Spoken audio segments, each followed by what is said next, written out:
राधा राधा राधा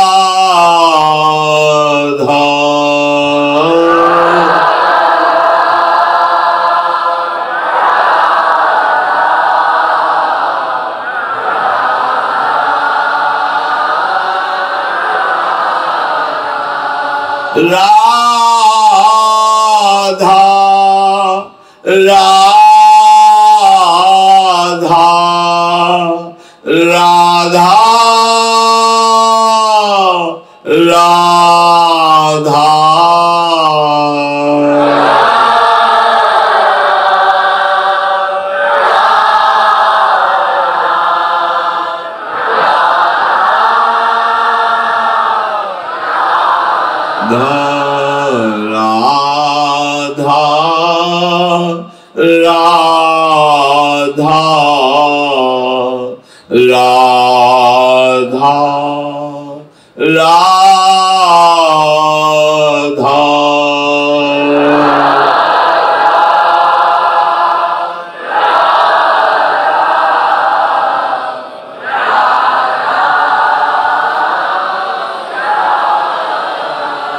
श्री राधा वल्लभ लाल की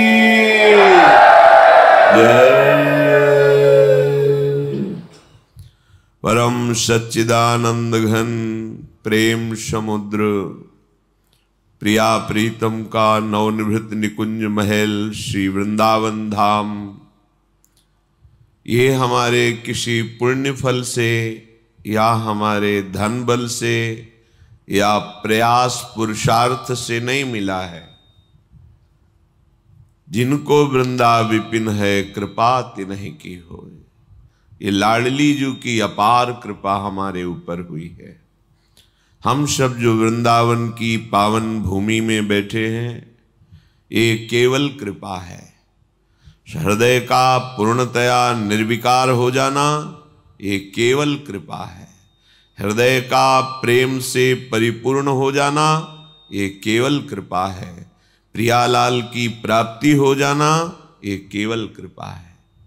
कहीं भी अहम के द्वारा की हुई साधना से ये सब प्राप्त नहीं होता है।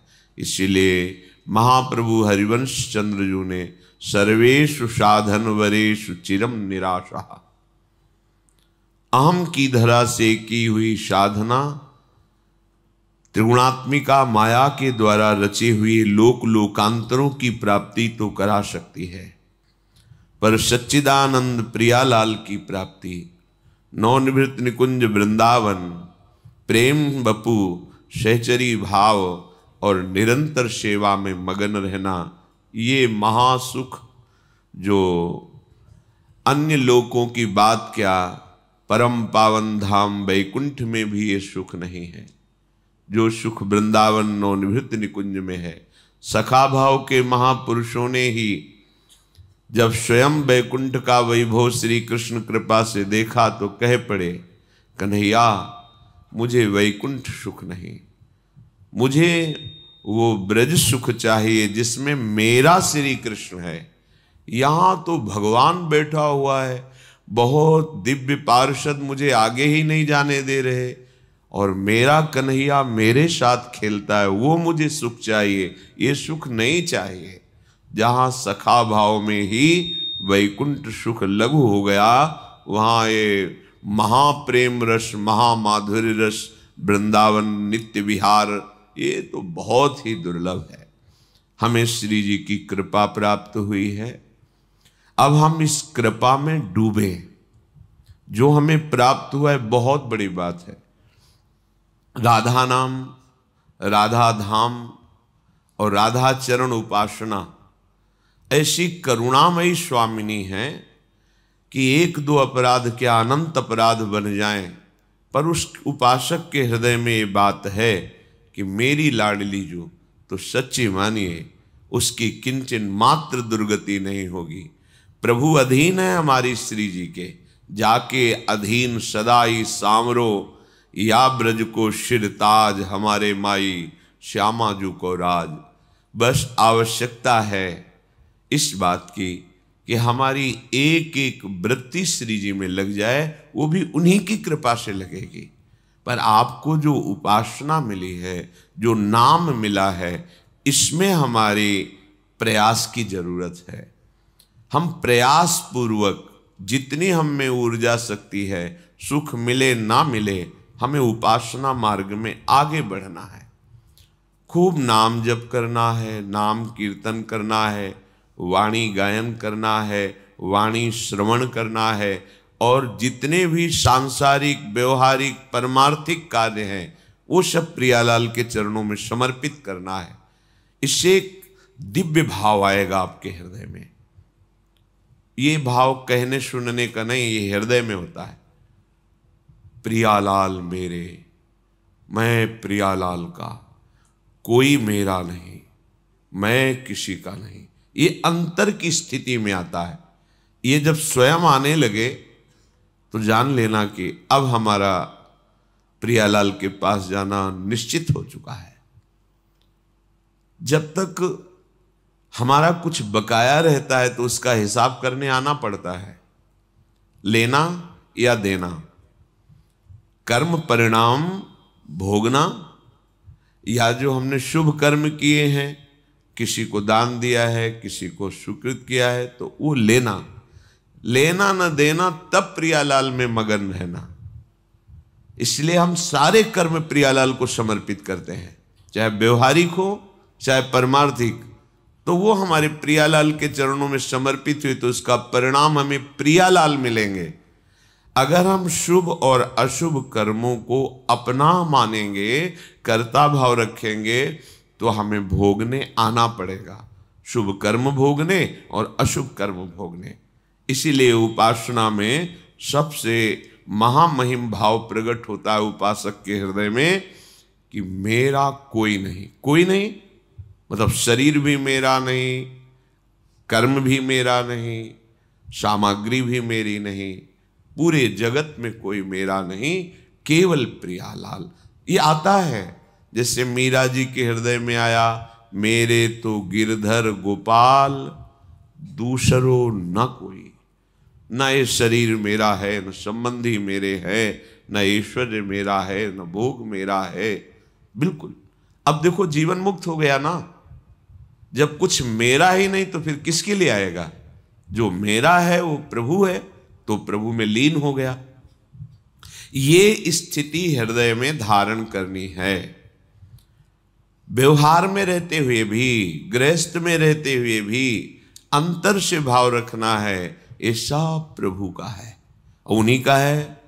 तुमने प्रकट थोड़ी किया, तुम कुछ बना थोड़ी सकते हो।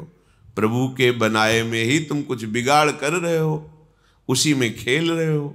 है तो सब कुछ प्रभु का बनाया हुआ। तुम्हारी बुद्धि भी प्रभु की बनाई हुई, तुम्हारा मन भी प्रभु का बनाया हुआ है, तुम्हारा तन भी प्रभु का बनाया हुआ है। पर जब तुम अहंकार कर लेते हो तो दिशा गलत हो जाती है। इसीलिए तुमसे अधर्माचरण पापाचरण बनते हैं और फिर उनका दंड तुम्हें भोगना पड़ता है। उपासक मैं हूं एकमात्र उनकी ही, वे ही एकमात्र मेरे, रहा न मेरे मन कोई, जो मुझको अपनी कहते रे।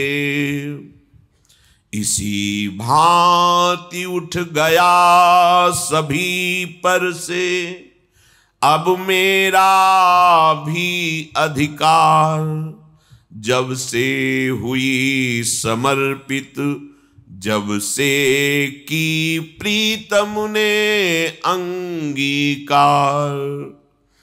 देह कहीं भी रहे, इसे दे कोई चाहे मन का प्यार, अथवा इसे सताए कोई, देता रहे सदा दुत्कार। कोई कैसे भी माने, बरते इसको इच्छा अनुसार। मुझसे मतलब नहीं, देह से ही यह सारा व्यवहार। मैं तो बन सकती न किसी की, ममता की अब वस्तु कभी। मेरे तेरे के द्वंद्वात्मक नष्ट हुए संपर्क सभी। वे मेरे, मैं उनकी, अब बस रहा एक ही यह संबंध। बस इस प्रकार ममता के सारे छोटे बड़े विविध विध बंध। मैं प्रियालाल की, प्रियालाल मेरे, कोई मेरा नहीं, क्योंकि कोई है ही नहीं। सत्य वस्तु तभी दिखाई देती है जब प्रकाश हो। अंधेरे में ठूंठ को भी हम भूत मान लेते हैं, रस्सी को भी सर्प मान लेते हैं। अज्ञान अंधकार के कारण हम प्रभु को प्रभु के रूप में ना जानकर ये पत्नी, ये पुत्र, ये मित्र, ये शत्रु, ये अनुकूल, ये प्रतिकूल, प्रपंच की रचना हमने स्वीकार कर ली। इसीलिए प्रपंच में फंसकर हमारी दुर्गति हो रही। मैं हूं एकमात्र उनकी, ये बैठा लो, हृदय की बात है। ये मत सोचो कि भजन करते करते ये बात कभी आएगी। ये बात अभी बैठालना है। जो बहुत वर्षों की साधना से प्राप्त होता है वो सत्संग में 1 मिनट में प्राप्त हो जाता है। बस तुम्हें स्वीकार करना है। बहुत ध्यान से सुनिए, स्वीकृति से ही दुर्गति है और स्वीकृति से ही सदगति है। स्वीकृति करो, मैं प्रियालाल की, प्रियालाल के सिवा मेरा कोई नहीं। जब ये स्वीकृति हो जाएगी तो इस लोक और परलोक में दिव्य शक्तियां तुम्हारी रक्षा करेंगी। ये अंतर में बैठे हैं हमारे प्रभु, वो तुम्हारी ये बात स्वीकार कर रहे हैं। वो तो खुद कह रहे हैं ममैवांशो, तू मेरा अंश है। पर हम नहीं कह रहे कि प्रभु आप मेरे हो। हम तो कह रहे धन मेरा, शरीर मेरा, पद मेरा, प्रतिष्ठा मेरी, ये परिवार मेरा, मैं बस यही तो हमारा बंधन है। मैं हूं एकमात्र उनकी ही, वे ही एकमात्र मेरे। इतना ये अमृतमय शब्द है, इतना बलशाली शब्द है। कल किसी ने एक प्रश्न किया था यहां से अलग, कि कोई तांत्रिक मेरे पीछे पड़ा है और मेरे वंश का विनाश करने का संकल्प किया है, वो मेरा नाश कर रहा है, क्या आप मुझे बचा सकते हैं? आपको सच्ची कहते हैं, किसी भी तंत्र में और किसी भी मंत्र में इतनी ताकत ही कि नहीं जो राधा नाम का जप करता है उसके ऊपर प्रयोग हो जाए। ये हम नहीं, अपने आचार्य बड़े बड़े महापुरुषों की बात कह रहे हैं। शाप ताप रोग शोक दारुण दुखारी, लाल इष्ट दुष्ट दलन कुंज भवनचारी। गोरे चरणार बिंद को आपने अपना आराध्य देव मान लिया है और राधा राधा राधा हम आपको अपने विश्वास और अपने हृदय और अपने आचार्यों की वाणी के अनुसार कहते हैं, किसी भी तंत्र का प्रयोग नहीं होगा। तंत्र का प्रयोग जानते हो कब होता है? जब तुम्हारा अशुभ कर्म तुम्हारे ऊपर लागू होता है तो वैसे ही संयोग बन जाता है और वही तुम्हें दंड देने के लिए तैयार हो जाता है। अगर हमारा कर्म हमको दंड देने के लिए तैयार नहीं तो वैसे भी कोई तुम्हें दंड नहीं दे सकता। आप बिल्कुल विश्वास कीजिए। कौन काहू के सुख दुख कर दाता, निज कृत कर्म भोग सुन भ्राता। यदि तुमने किसी के वंश का विनाश किया है किसी जन्म में तो तुम्हारे वंश का विनाश होगा, वो नहीं तो तुम्हारा कर्म करेगा। अब तुम्हारे कर्मों का नाश कौन कर सकता है? नाम। नाम अनुल्लिख्यानंतान तदपराधान मधुपतिर महाप्रेमा विष्टस्तो परम देयम विमसति तवैकम श्री राधे गृणत ही नामामृत रसम। ये राधा नाम यदि उच्चारण कर रहे हो, मान लो हमारी प्रार्थना, तो तुम्हारे कर्म तुम्हें दंड नहीं दे पाएंगे। कोई भी इस त्रिभुवन में ऐसा पैदा नहीं हुआ कि तुम्हें कष्ट दे सके। तुम्हारा कर्म लागू होता है, वो कोई रूप रख सकता है, किसी भी व्यक्ति के दिमाग में बैठ सकता है, कोई भी घटना घट सकती हो, तुम्हारा ही कर्म है, कोई दूसरा नहीं। तुम सोचते हो मैंने कोई अपराध नहीं किया, ये तंत्र के द्वारा मुझे नष्ट कर रहा है, भूल जाओ, तुम्हारा कर्म तुम्हें दंड दे रहा है। उसी कर्म का विनाश करने में समर्थ है भगवान नाम, प्रभु का नाम। और प्रभु भी जिस नाम को जपते हैं वो राधा राधा राधा। नाम संकीर्तनम यस्य सर्व पाप प्रणाशनम। जिते विनायक शुभ अशुभ विघ्न करे नहीं कोई, विघ्न करे नहीं कोई, डरे कलिकाल कष्ट भय। जो आनंद पूर्वक प्रभु का नाम, प्रियाजू का नाम उच्चारण कर रहा है, जितने भी शुभ विनायक अशुभ विनायक सब भयभीत हो जाते हैं। हर्षि हरिनाम जपत जय, उसकी कोई पराजय कर सकता है? बड़े बड़े यक्ष पिशाच गंधर्व राक्षस सब थर्राते हैं। जिसकी जिह्वा पे नाम होता है, भगवान उसके अधीन होते हैं, दिव्य शक्तियां उसकी आसपास रक्षा करती है। अब आप लोगों को अध्यात्म से मतलब ही नहीं है, बस मनमानी आचरण करना, भोग संग्रह करना, भोगना, और जब कर्म लागू हो गया तो अज्ञान के कारण हम आरोपित करते हैं उस व्यक्ति ने मुझे सताया, अगर वो व्यक्ति सृष्टि में ना हो तो मैं सुखी हो जाऊं। ऐसा नहीं है। तुम्हारा कर्म दूसरे रूप में आकर के दंड दे दे। वो बहुत रूप धारण कर सकता है, किसी व्यक्ति का, किसी अस्त्र का, किसी घटना का, किसी रोग का। इसलिए आप हमारी प्रार्थना मानिए। पहले ये छोड़िए कि तुम्हें कोई कष्ट दे सकता है या दे रहा है, वो तुम्हारा कर्म ही है, किसी भी रूप में आ सकता है। कई बार सुना है कि एक गौतमी नाम की बहुत बड़ी तपस्विनी थी, उनके एक ही पुत्र था, उसको सर्प ने काट खाया, मर गया। तो वहां के कुल भील उठा करके लाए और कहा, हे देवी, आपके पुत्र को काले सर्प ने काट लिया और वो मर गया। वो बहुत क्रोधित हुई और उनका, आज हम सर्पों को ही भस्म कर देंगे। आकर्षण किया तो सर्प सामने उपस्थित हुआ। मैं तुम्हें दंड दूंगी, तुमने हमारे पुत्र को क्यों डसा? तो उनका, आप तपस्विनी हो, आप ऐसा कर सकती हो, पर मेरी प्रार्थना सुन लीजिए। मैं बिल्कुल अपने वश में नहीं था, मेरे ऊपर मृत्यु सवार थी इस बालक की, और उस मृत्यु ने मुझे विवश करके कटवाया है। बात समझ में आई? हाँ, ठीक बात कह रहा है। मृत्यु का आकर्षण किया, मृत्यु सामने उपस्थित हुई मूर्तिमान, कहा मैं अपने तपोबल से तुम्हें भस्म कर दूंगी। तुमने सांप को प्रेरित किया और सांप ने मेरे पुत्र को डसा और मर गया। तो उनका, क्षमा कीजिएगा, मेरा कोई दोष नहीं, मुझे काल ने प्रेरित किया। काल से प्रेरित होने के कारण मैं मृत्यु सर्प के ऊपर अपना सामर्थ्य करके उसे वशीभूत करके उसे कटवाया और वो मर गया। हाँ, ये बात सही है। काल का आकर्षण किया, काल भगवान उपस्थित हुए, आपने मेरे पुत्र को क्यों मरवाया? तो उनका, तुम्हारे पुत्र के कर्म से मैं प्रेरित था। काल किससे प्रेरित? तुम्हारे कर्म से। अर्थात तुम्हारे पुत्र के पूर्व कर्म से काल प्रेरित होकर काल ने मृत्यु को, मृत्यु ने सर्प को, और सर्प ने डस लिया। तो जब हम विवेक से मूल में पहुंचते हैं तो हमारा कर्म ही हमको दंड दे रहा है, कोई दूसरा नहीं। ये विश्वास कीजिए, आपका कोई कर्म है जो आपको दंड दे रहा है। आप कोई साधारण नहीं, भगवत आश्रित हैं, तो आपको कैसे कोई दंड दे सकता है?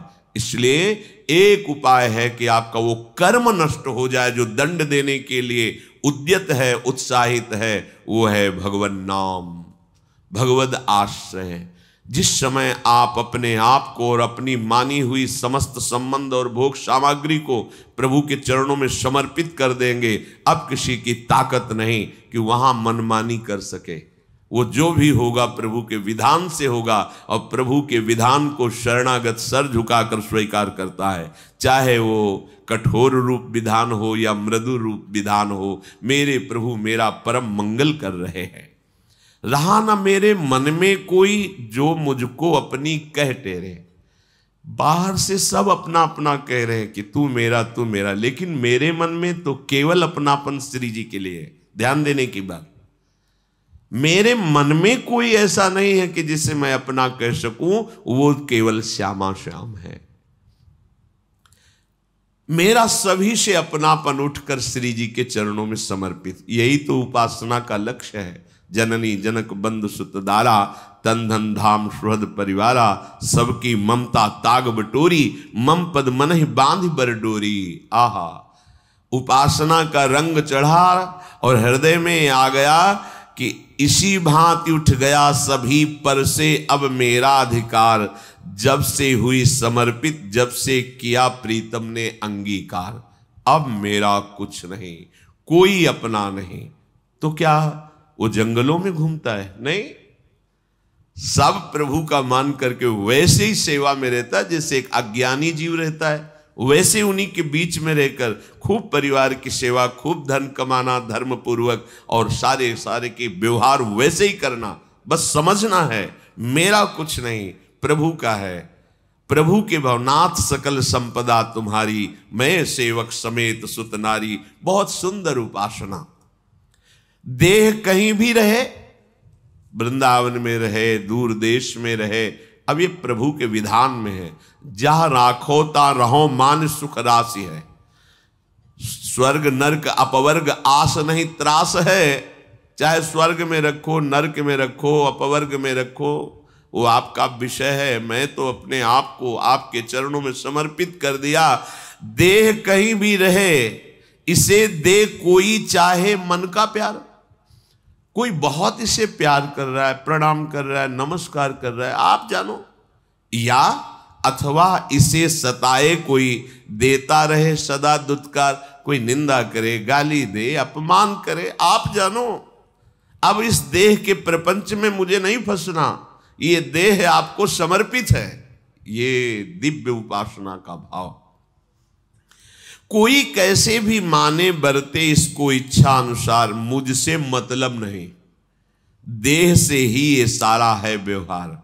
जैसे हम अपना मकान किसी के नाम कर दें, अब वो उसमें क्या व्यवहार करता है, कैसा रंग पुतवाता है, सोहनी लगाता है कि नहीं, वो क्या करता है वो जाने, मेरे को कोई परवाह नहीं, मैंने तो बेच दिया, दे दिया।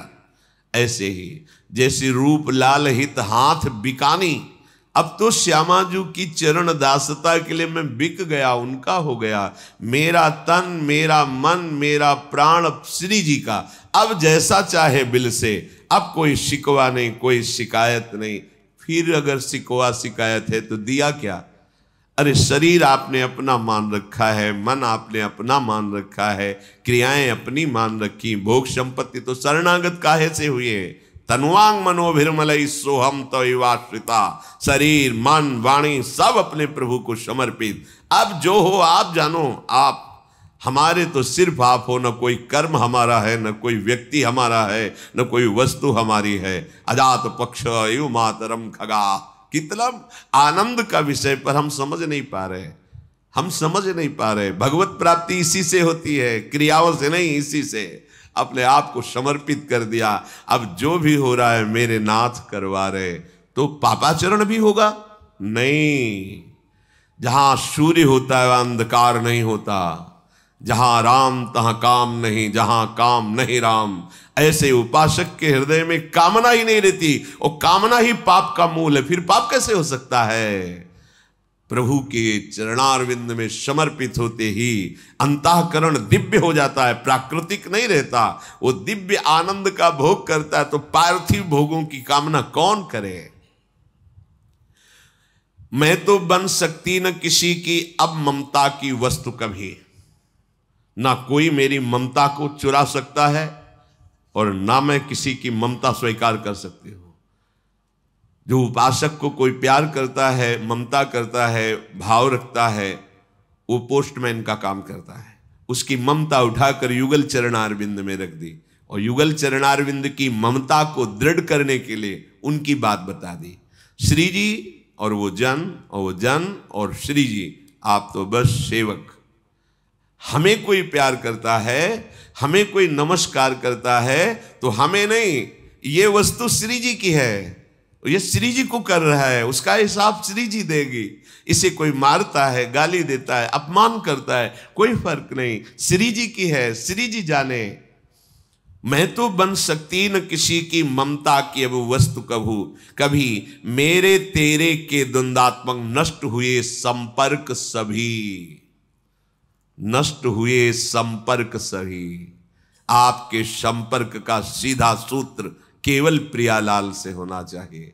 अपने तन मन प्राण के स्वामी प्रियालाल है। हम दूसरे से सहयोग या दूसरे से अपने दुख सुख की बात कभी नहीं, अपने दुख सुख की बात रही नहीं गई। अगर आपको ऐसा लगता है तो उन्हीं से कहो जिनके तुम हो, वही निपटा सकते हैं, दूसरे से नहीं। और कहने की जरूरत तब है जब आपको विश्वास नहीं है। यदि विश्वास है तो उन्हीं की वस्तु वो जान नहीं रहे क्या? जब वो जान रहे और सहाना चाहते हैं तो जोई जोई प्यारो करे, सोई मोई भावे, फिर शिकायत क्यों करें हम?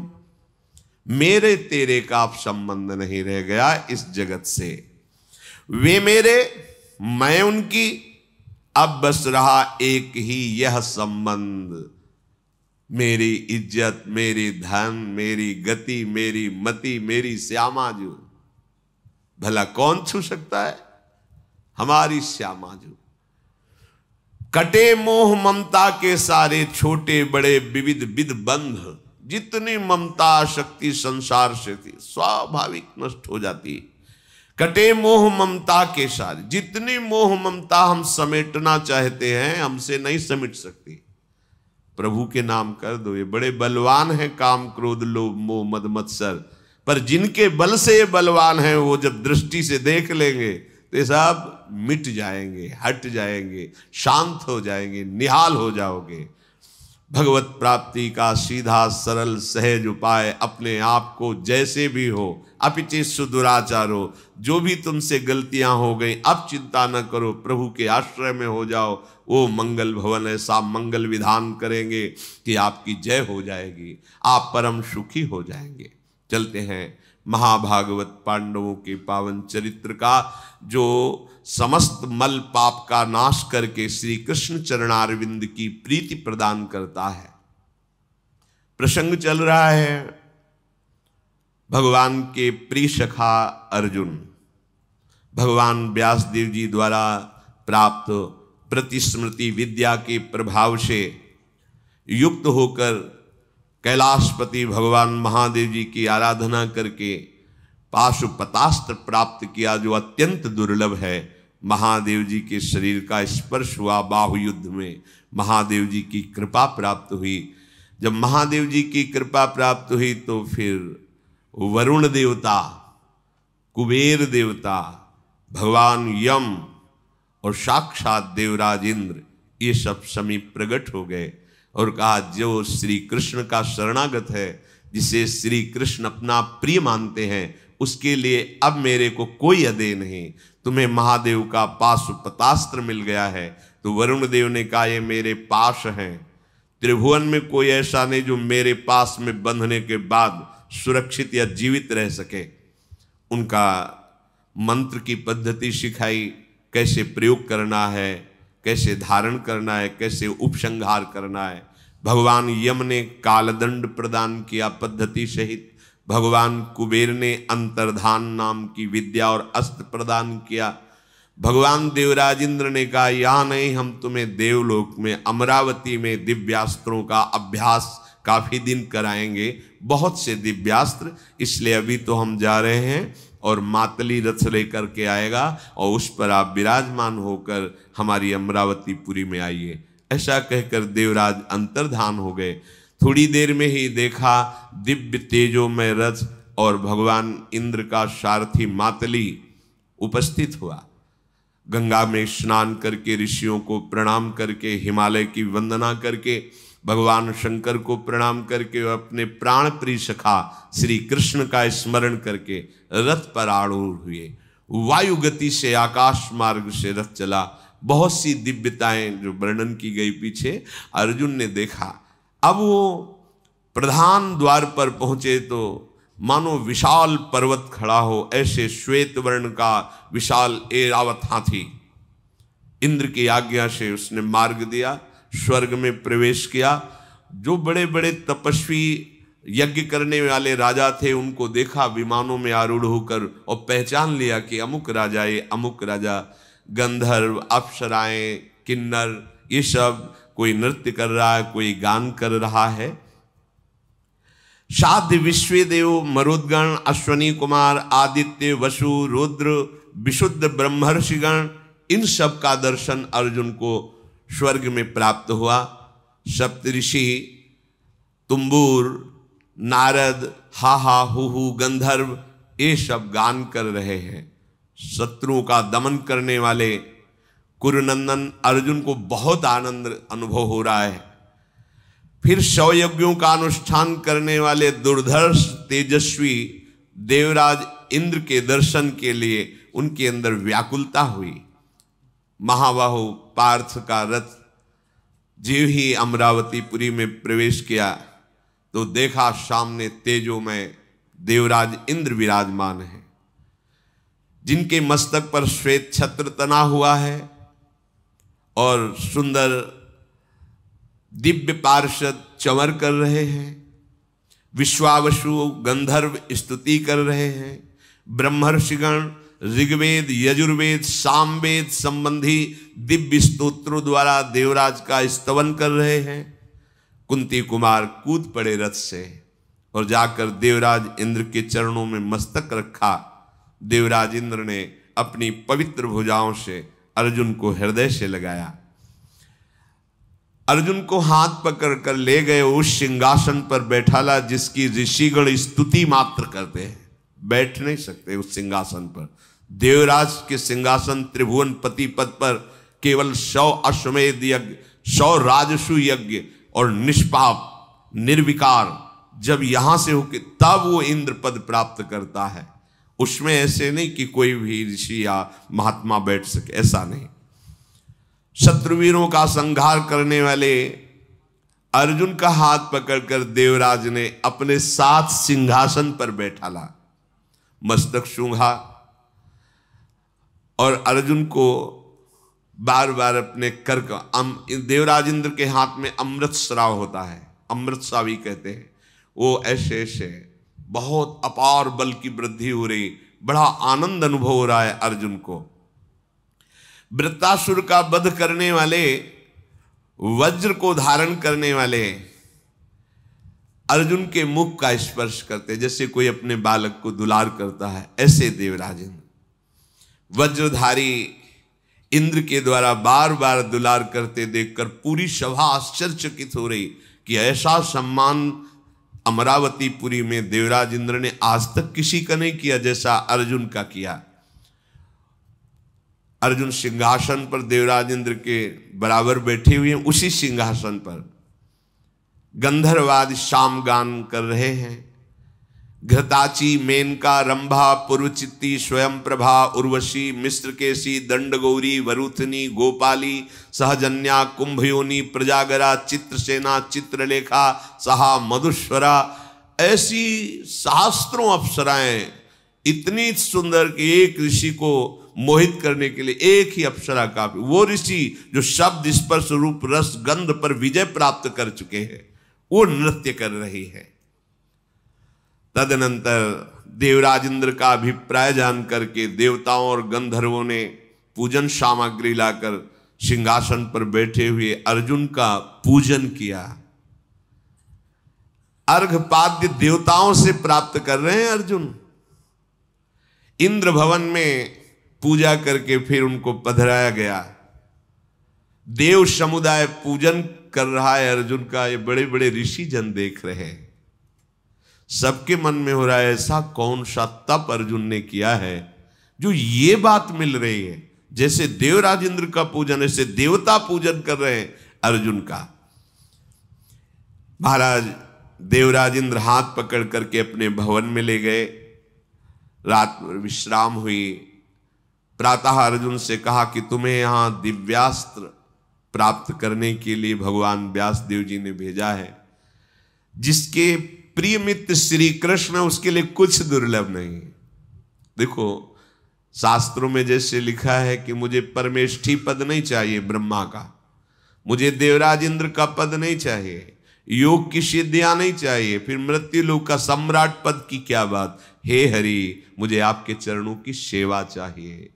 जो प्रभु श्री कृष्ण का भक्त है वो इतना महान है कि ब्रह्मा जी भी नमस्कार करते हैं। देवराज इंद्र पद क्या है तो मायाकृत ही ना, समय के अनुसार ही है, इसके बाद बदल जाएंगे देवराज। देवराज एक पद भी है, किसी व्यक्ति का नाम नहीं है। परमेष्ठी जैसे एक पद है, जैसे प्रधानमंत्री पद है, ऐसे ही इंद्र पद है, बहुत से बदलते रहते हैं। पुरंदर इंद्रदेव के यहां 5 वर्ष तक अर्जुन ने निवास किया। बहुत से दिव्यास्त्रों की उनको शिक्षा दी गई। कुंती नंदन देवताओं के साथ वो वाद्य कला सीखी, वो गान, वो नृत्य जो मृत्युलोक में है ही नहीं।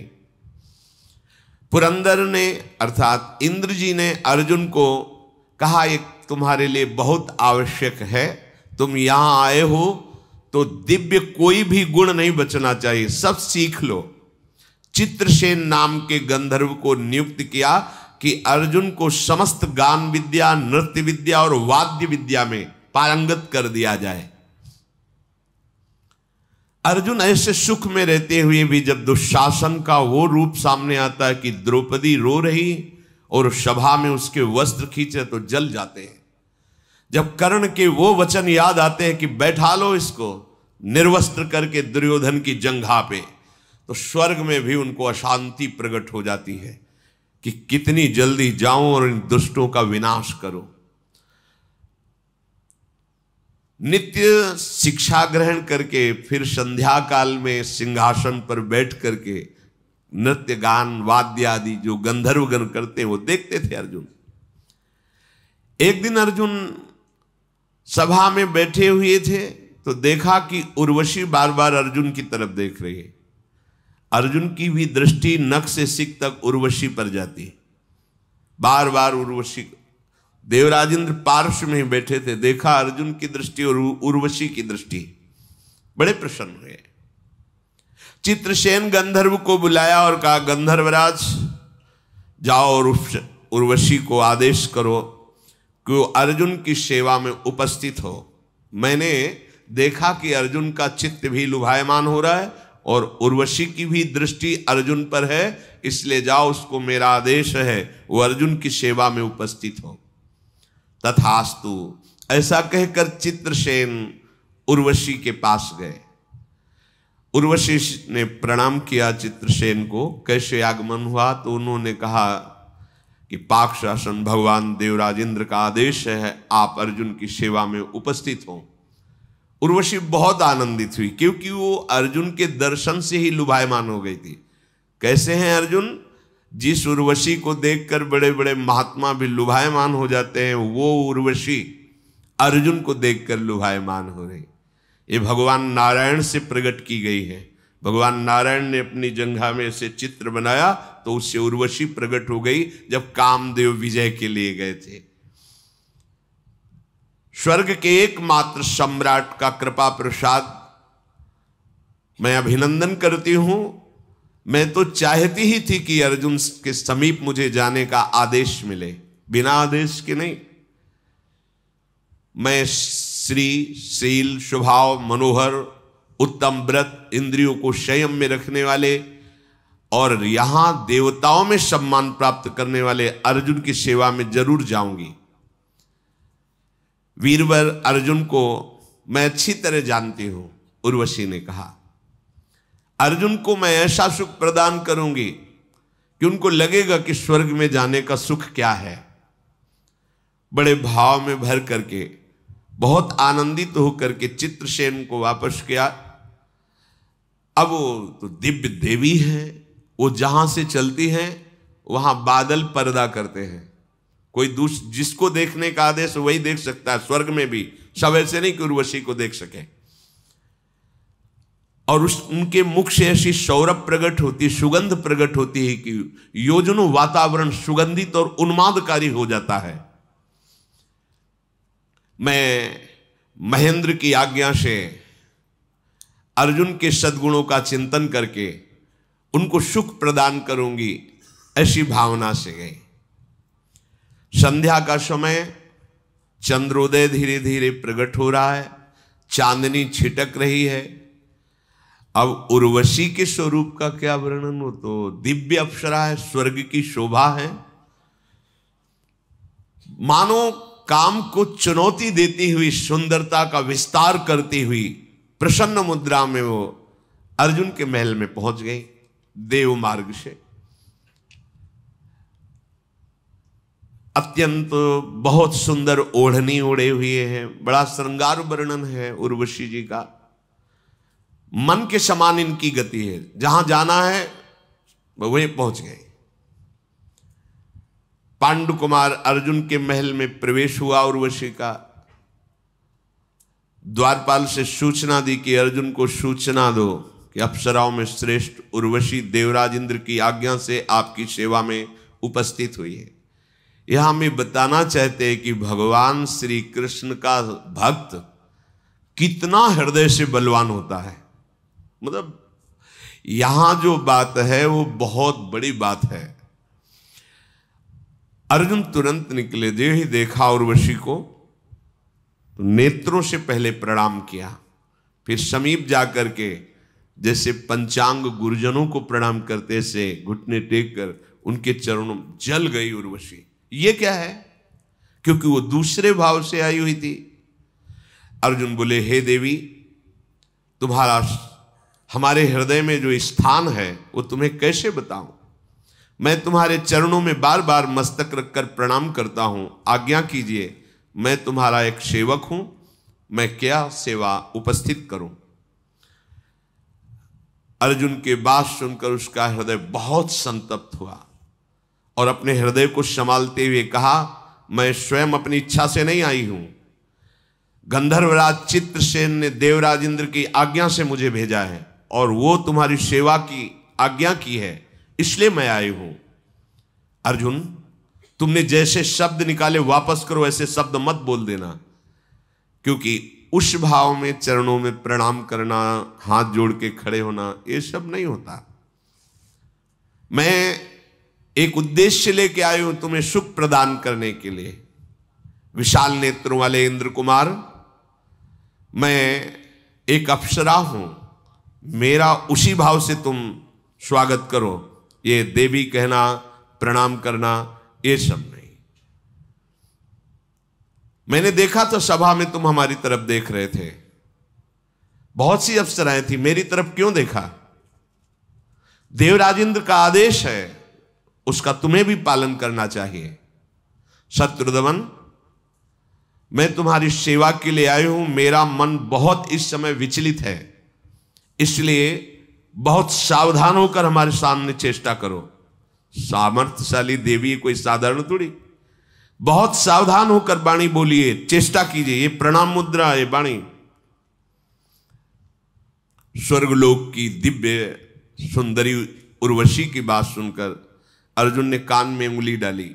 नहीं नहीं, एक शब्द भी ऐसा मत निकालना जो मैं सुन ना पाऊं। हे सौभाग्यशालिनी, मैं जो बात कह रहा हूं तुम उसे ध्यान पूर्वक सुनो। जैसे गुरु पत्नी सदैव पूज्या होती है, ऐसे ही आप हमारे सामने पूज्य हो। जैसे माता कुंती पूज्या हैं, वैसे ही तुम हमारे सामने पूज्य हो। जैसे माता सची पूज्या हैं, वैसे ही तुम हमारे सामने पूज्य हो। एक भी शब्द कोई ऐसा न निकाल देना जो मैं सुन ना पाऊं। उर्वशी ने कहा, तो आप बताओ फिर मेरी तरफ क्यों देख रहे थे, सभा में क्यों देख रहे थे? हां, मैं तुम्हें सत्य कहता हूं, तुम महाराज पुरुरवा की सेवा में थी और पुरुरवा हमारे पूर्वज हैं। तो मैं यही देख रहा था कि यही देवी हमारी पूर्वज है जिससे हमारे वंश का प्रादुर्भाव हुआ। ये मैं बार बार देखकर तुम्हें मानसिक प्रणाम कर रहा था। हे आनंदमयी देवी, तुम पूर्ववर्ष की जननी हो, इसलिए कुंती माता से बिल्कुल हल्का भाव हमारे हृदय में नहीं आ सकता। कुंती माता से बढ़कर मैं तुम्हें पूज्य भाव से देखता हूं, अन्यथा कोई शब्द नहीं, अन्यथा कोई चेष्टा नहीं। मैं तुम्हें गुरु भाव से देख रहा हूं, आप हमारे वंश को उत्पन्न करने वाली है। उर्वशी ने कहा, तुमने हमारे हृदय को जलाया। देवराज की इंद्र की आज्ञा से मैं आई हूं, अब भी तुम्हें अवसर देती हूं, ये बात दोबारा मत निकालना। तुम नहीं जानते हो मैं देवी हूं, मैं अप्सरा हूं। पुरु वंश के कितने नाती पोते आए और हमको उनकी सेवा में भेजा गया। तुम्हें कोई अपराध नहीं लगेगा, मैं अप्सरा हूं और इस समय मैं तुम्हारे प्रति आसक्त हूं। मेरे अंदर मदनाग्नि जागृत हो चुकी है, अर्जुन मुझे स्वीकार करो। ये बहुत बड़ी बात है।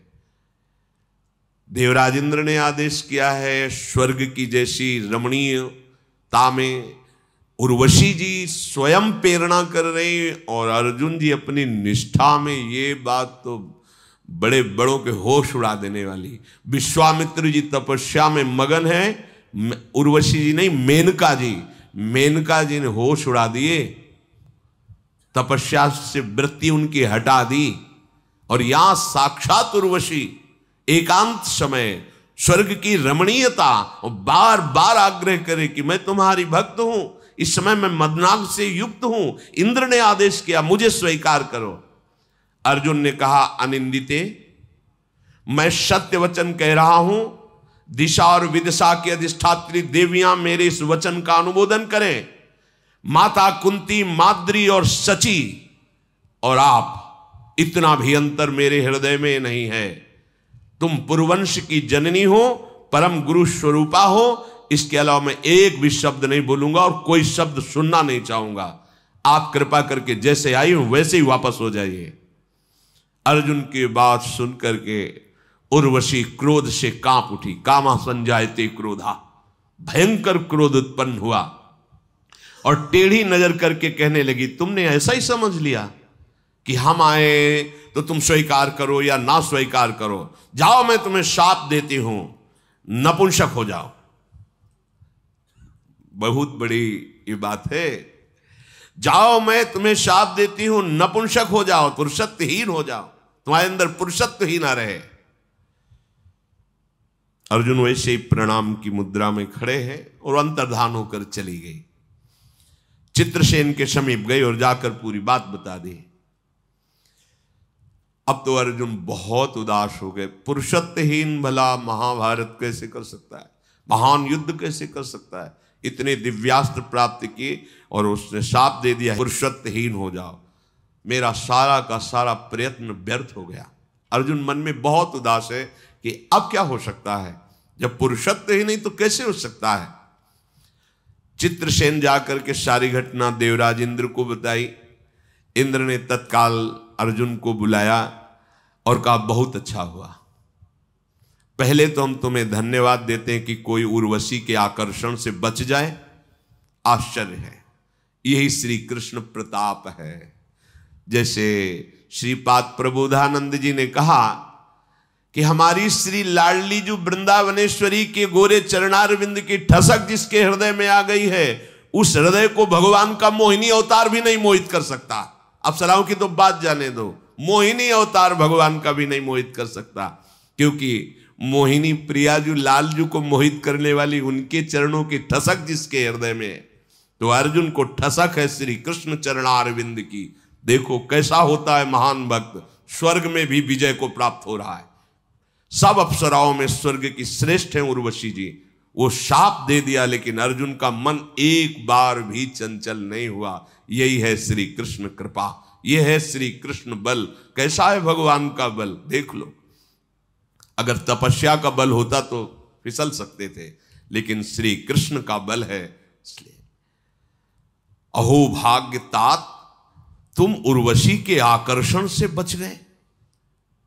सत्पुरुषों के तुम शिरोमणि हो, आज मैं ऐसा घोषित करता हूं। अर्जुन से कहा, तुम सत्पुरुषों में शिरोमणि हो। तुमको पाकर के कुंती आज पुत्र कहलाने वाली मां बन गई, वास्तविक मां बन गई। स्वर्ग पर तुमने विजय प्राप्त कर ली।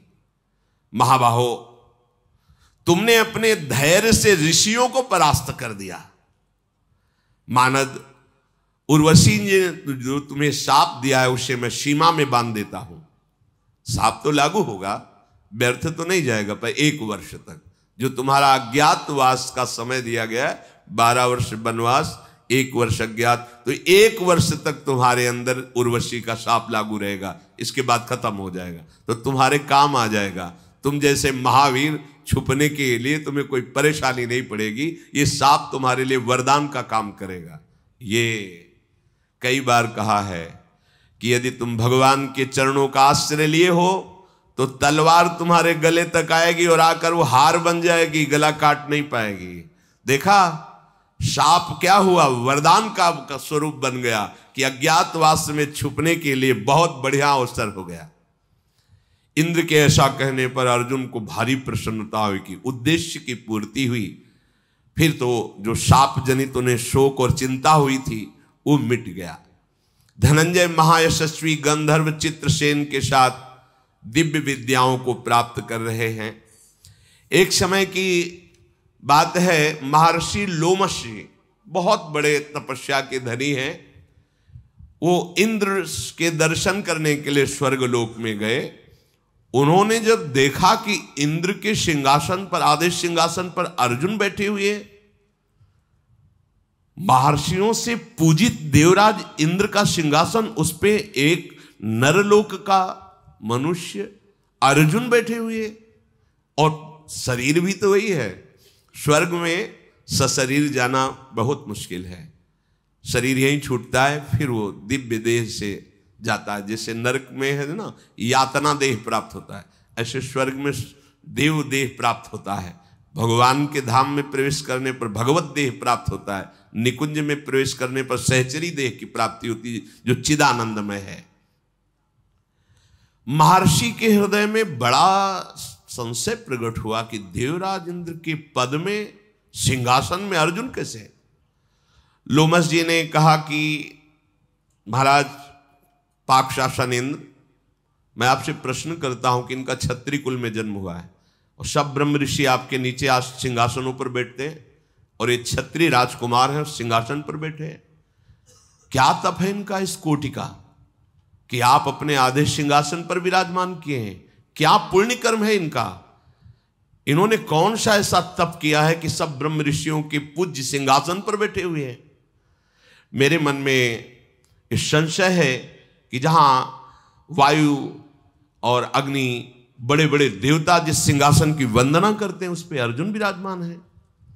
लोमश मुनि के इस प्रश्न को वृत्तहंता सचिपति देवराज इंद्र ने हंसते हुए कहा, ब्रह्मर्षि, आपके मन में जो प्रश्न उठा है उसका समाधान यह है कि आप जिनको देख रहे हैं ये भगवान श्री कृष्ण के नित्य सखा हैं। यही नर नारायण रूप में अवतरित हुए, और आपको पता है नर नारायण ने जो तपस्या की, आज तक कोई ब्रह्म ऋषि ऐसी तपस्या नहीं की। ये केवल मरण धर्मा मनुष्य ही नहीं है, ये प्रभु श्री कृष्ण के मित्र हैं। ये बात द्वारिकाधीश के सिंहासन की चरण रखने की चौकी, जिसमें सिंहासन के नीचे, उसे ब्रह्मा और शंकर भी वंदना करते हैं, और भगवान सुदामा जी को अपने हाथ से उस सिंहासन पर बैठाल कर और उस चरण रखने की चौकी में थाल रख करके चरणोदक उतारते हैं। जिस रुक्मिणी के पलंग पर भगवान विराजमान होते हैं, केवल भगवान, और उसकी परिक्रमा करते हैं ब्रह्मा शंकर सनकादि, प्रणाम करते हैं, उस पर श्री सुदामा जी को शयन करा। अत्यंत करुणा वरुणालय भगवान की मित्रता स्वीकार करने का ये फल। ये तो देवराज इंद्र का सिंहासन है, वो तो द्वारिकाधीश अखिल कोटि ब्रह्मांड नायक परात्परीश भगवान श्री कृष्ण का है। उस पे सुदामा फटे पुराले कपड़े, पैरों में बिवाई, त्वचा झुर्रियां पड़ गई हैं, खान पान की कोई व्यवस्था नहीं। सब पार्षद देख के आश्चर्यचकित होते हैं। अरे अगर ब्रह्मा भी आते हैं यहां तो समय उनको लगता है, ड्योढ़ी पे खड़े रहते हैं, भगवान समय से मिलते हैं, लेकिन सुदामा जी को दौड़ पड़े, अशुभ प्रवाह करते हुए गले लगे, लेकर के गए अपने आसन पर बैठाला, चरण पखारे भगवान ने। अगर आप श्री कृष्ण को अपना मित्र मान लें, सब समस्याओं का समाधान हो जाए। आप दुनिया को मित्र मान रहे हो, छल कपट युक्त है, स्वार्थ खत्म हुआ तो वही मित्र तुम्हारी हत्या कर देगा, वही मित्र तुम्हें ठग लेगा, वही मित्र तुमसे बात नहीं करेगा। लेकिन हमारे प्यारे प्रभु ऐसे हैं कि सैकड़ों अपराध कर दो और घूम के देखोगे तो वैसे ही बांह फैलाए, वैसे ही खड़े, आजा, मैंने तो छोड़ा नहीं, तू ही तो छोड़ के गया, लौट आ, मेरे समीप आ जा। एक बार भगवान जिसे स्वीकार कर लेते हैं कभी जीवन में नहीं छोड़ते। जन अवगुण प्रभु मान न काऊ, दीन बंधु अति मृदुल स्वभाव। अब भी समझ में ना आए, ये मायाकृत है। देखो ये सब लोक की बात सुने तुम्हें लग रहा है कोई स्वर्ग लोक है, कोई है ना सब ऐसी भगवान है, पर मायाकृत बुद्धि होने के कारण हमें लगता है प्रगट में बलशाली मित्र हो तो हाथ मिलाना अच्छा, लेकिन वो जिनके बल से बलवान है वो भी तो मृत्यु से भयभीत है। जो मृत्यु को भी शासन में लेते हैं, काल भी जिनके शासन में रहता है, वो श्री कृष्ण हर समय तुम्हारे पास हैं। ऐसे श्री कृष्ण को मित्र बनाने में क्या जाता है, कोई शर्त नहीं है, बस केवल उनकी मांग यही, अनन्य चिंतयन्तो माम, केवल मेरे हो जाओ। वो भी तुम्हारे सुख के लिए कह रहे हैं, क्योंकि जिसको स्वीकार करोगे दुख ही देगा तुम्हें। केवल एक प्रभु हैं जिनको स्वीकार करने से सुख ही सुख प्राप्त होता है, क्योंकि वो सुख समुद्र हैं। मान जाओ हमारी बात, प्रार्थना मान लो। सबको चाहिए कोई ऐसा प्यार करने वाला जो केवल मेरे को प्यार करे, ऐसा कोई त्रिभुवन में नहीं। अगर कोई तुमसे प्यार करता है तो अपने लिए प्यार करता है, तुम्हारे लिए नहीं। देख लेना, देख लेना, जिस दिन तुम उसके लायक नहीं रहोगे फिर प्यार करके दिखावे कोई तो पता चले। नहीं नहीं, जिस दिन तुम्हारा शरीर उसके योग्य नहीं रहेगा, जिस दिन जिस स्वार्थ की पूर्ति के लिए तुमसे हाथ मिलाया था वो स्वार्थ नहीं रहेगा, उस दिन वो गली में नहीं आएगा जिसमें तुम रहते हो। ये संसार का स्वरूप है। और जिस दिन कोई तुम्हें साथ नहीं देगा उस दिन ये प्यारा मित्र तुम्हारे सामने खड़ा मिलेगा। ये श्री कृष्ण हर समय तुम्हें दिखाई देगा कि वो फिर आप कैसे उन्मत्त होगे। अस्त्र में ताकत ही नहीं है कि वो तुम्हें छेद सके, जिसके मित्र श्री कृष्ण है। औषधि जो तुम्हें ठीक करती है वो इन्हीं के बल से ठीक करती है। जो कुछ भी हो रहा है सब बलों के बलवताम भगवान श्री कृष्ण है। इनको प्यार करने के लिए क्या तुम्हें चाहिए? ये अगरबत्ती धूप बत्ती तो हमारी भावनाएं हैं, इनको केवल तुम्हारा प्यार चाहिए, हृदय चाहिए। हे कृष्ण मैं आपका, इससे बड़ी कोई भेंट नहीं है, इससे बड़ी कोई पूजा नहीं, इससे बड़ा कोई योग नहीं है। आप मेरे हो, आप मेरे हो, मस्त हो जाओगे। आपको कैसे, बस वही बार बार समझ में नहीं आ रही आपके। अरे यहां का कोई बड़ा अधिकारी हाथ ऐसे मिला दे और अपना फोन नंबर दे दे, आप जानते हो ऐसे भले हड्डी हड्डी हो पर छाती तान के चलोगे, या अमुक पदाधिकारी।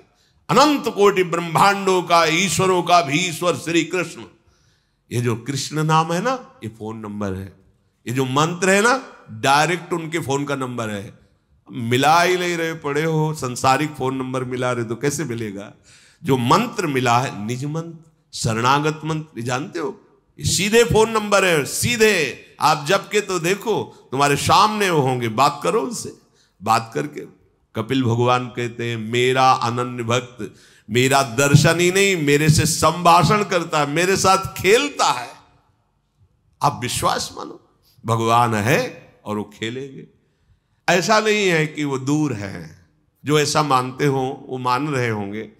हर पल हर क्षण, बस इतना ही कह रहे, हर पल हर क्षण प्यार ही प्यार, दुलार ही दुलार। तभी हम कहते मान लो, तुम मानने से बात बन जाएगी, तुम जान जाओगे, तुम देख लोगे, तुम्हारे पास है। प्रतिपल प्रियाजू की कृपा का प्रवाह बह रहा है, प्रवाह बह रहा है। बहुत तुच्छ चीज है ये शरीर, ये भोग सामग्री, बहुत घटिया बात है जिसमें हम फंसे हुए ना। बहुत घटिया लगेगा जब तुम थोड़ा ऊंचाई पर बढ़ोगे। एक प्राण करोड़ों प्राण न्यौछावर करना ऐसे लगेगा। अरे संसारिक प्यार में लोग प्राण भी न्यौछावर कर देते, फिर प्रियालाल के प्यार में ये पार्थिव प्राणों की क्या बात है? इनको स्वीकार कर लो। ये हम नहीं कि आप घर बार त्याग, इनको डाल लो। जो तुम कर रहे हो ना उनमें इनको भी डाल लो, बीच में थोड़ा इनको भी। भाई होता है कि हम ये व्यापार कर रहे हैं, बोले साइड में एक व्यापार और डाल लो ना, उसमें घाटा होगा तो ये तो पूर्ति हो जाओ, इसमें घाटा है नहीं। इस व्यापार में मुनाफा ही मुनाफा। एक बार कृष्ण कहोगे, अविनाशी नाम है, ये समस्त पापों को भस्म करके तुम्हारी सदगति करेगा। बड़े बड़े हिसाब किताब करने वाले कलम रखे रह जाएंगे कि कृष्ण नाम का फल दें तो क्या दें। डाल लो थोड़ा व्यापार, ये भी डाल लो। आप जो कर रहे हो करो, जैसे रह रहे हो रहो, बीच में राधा नाम का व्यापार डाल लो। परम धन राधा नाम क्या जाता है। हम कह रहे ना तुम माला से करो, ना चंदन लगाओ, कुछ ना करो, उठते बैठते 10-20 बार बोल दो राधा राधा राधा, फिर देख लेना ये 10-20 बार ही तुम्हें घसीट ले जाएगा परम पद में। परम पद में बड़ी महिमा है। ये हम केवल गान ही नहीं कर रहे, हमारे महापुरुषों ने, गुरुजनों ने अनुभव की है, और उन्हीं की कृपा से जो कुछ छाती में आ रहा है वो हम तुम्हें बता रहे हैं। कितना बड़ा बल उर्वशी आकर्षण कर रही है, और अर्जुन अपनी स्थिति में, मतलब ये छोटी मोटी बात नहीं, ये केवल कृष्ण कृपा ही, केवल कृष्ण कृपा। देवता महर्षि कोई भी इतना सामर्थ्यशाली नहीं। लोमस जी से देवराज इंद्र कह रहे हैं जैसे अर्जुन सामर्थ्यशाली, क्योंकि इनकी सामर्थ्य श्री कृष्ण है। ये बात जैसे कई बार आपको सत्संग में बताया है कि हमारी प्रियाजू की सखियों की चरण वंदना श्री लालजू महाराज करते हैं। सखियों अनंत ब्रह्मांडों के स्वामी, अनंत जीवों के अंशी भगवान किसी को, तो आप कह लोगे कि बहुत अत्युक्त है। नहीं, ये अलंकार पूर्ण वचन नहीं है। जैसे देवराज इंद्र कह रहे हैं कि कोई भी ऋषि महात्मा इनके समान बलवान नहीं, क्योंकि श्री कृष्ण इनके बल हैं। तो सखियों के बल कौन है? हाँ, मेरे बल सी वृंदावन रानी, जाहि निरंतर सेवत मोहन, बन विनोद सुखदानी, मेरे बल। तो श्री जी की सखियों की प्रणति लालजू किसके कारण होते हैं? उनका बल है श्री लाडली जू महाराज। अंदर से ये हृदय की बात है। स्वामी जी के चरणों का आश्रय, ये हर चरित्र से आपको बल मिलेगा, शिक्षा मिलेगी। देवराज इंद्र लोमस ऋषि जी नीचे बैठे हैं, अर्जुन इंद्र के इंद्रासन पर आधे भाग में बैठे हैं। तब जानते हो इनका बल क्या है? श्री कृष्ण। सबका बल तपस्या, इनका बल अपबल, तपबल और बाहुबल। चौथो बल है दाम, सूर किशोर कृपाते सब बल, हारे को हरिनाम। ये सब बल है, ये हरिनाम जपते हैं। ऐसे रोम रोम से कृष्ण कृष्ण निकलता रहता अर्जुन के, और हृदय तो कृष्णमय है ही।